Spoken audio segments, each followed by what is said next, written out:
Bonjour à tous, bienvenue sur le blog des nouvelles technologies pour cette nouvelle vidéo qui va concerner le test de la nouvelle tablette qui a été annoncée par Lenovo ce matin lors du Mobile World Congress. Il s'agit de la Tab 4, donc Tab 4. Donc on a deux modèles, on a le modèle de 8 pouces et le modèle de 10 pouces. Ici c'est le modèle de 8 pouces que je vous présente.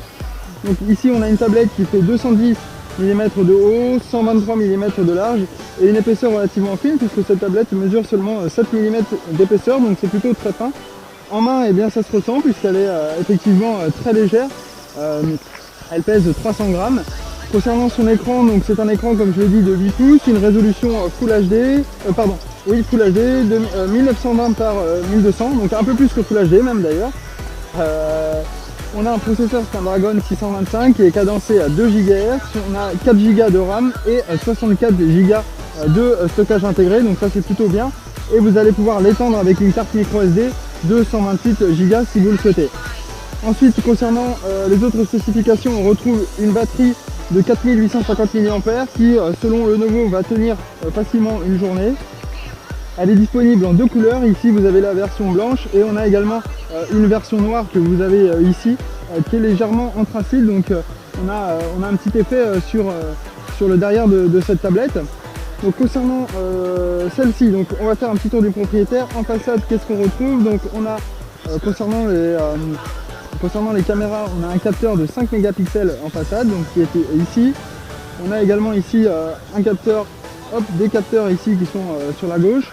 On a légèrement un biseau en fait sur la tranche supérieure qui donne un effet assez sympathique et assez nouveau. On a ici donc la prise jack 3.5 donc pour brancher vos écouteurs, et ensuite vous avez un port USB type C, donc le toute dernière connectique qui est incluse sur cette tablette. Sur le côté droit de la tablette, donc vous retrouvez deux boutons, le bouton power qui est assez gros et entaillé, et du coup on va pouvoir facilement le retrouver et le manipuler, et on a également la touche du volume qui est juste au-dessus. Sur la tranche inférieure du smartphone, de la tablette, vous avez rien du tout, c'est une tranche qui est complètement lisse. Et sur la gauche ici, vous avez la marque Lenovo qui cache tout simplement la petite trappe, hop, comme ceci. Donc qui cache la petite trappe pour inclure la carte micro SD si vous souhaitez étendre le stockage.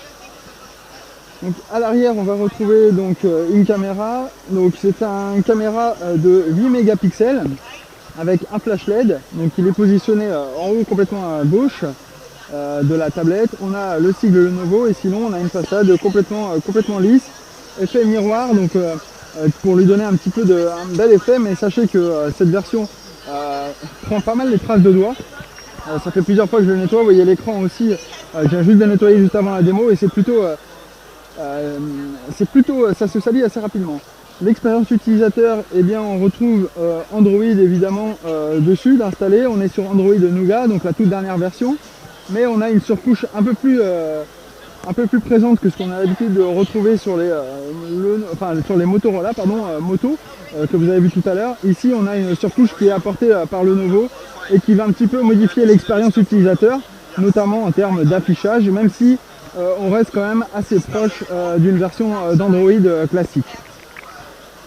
Donc vous allez bien évidemment retrouver tout l'écosystème Google, mais également accéder à différentes fonctionnalités qui sont offertes par Lenovo, et notamment un mode enfant où vous allez pouvoir optimiser un petit peu l'expérience avec des applications et des jeux qui sont dédiés aux enfants. Vous allez pouvoir utiliser les doubles applications également sur cet écran.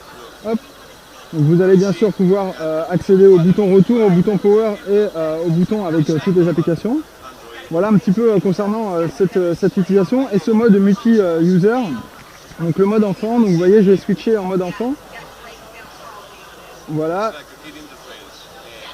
Donc là je suis passé en mode enfant et vous voyez en fait eh bien, je vais avoir accès à certaines fonctionnalités qui vont être uniquement dédiées aux enfants. Voilà un petit peu concernant la découverte de cette tablette. Si vous avez des questions, n'hésitez pas à me les poser, je suis encore au salon pendant un petit moment. Donc si vous voulez que je vous en dise un peu plus, eh bien dites-moi, j'irai voir ça pour vous. Voilà, je vous souhaite à tous une très bonne journée, au revoir.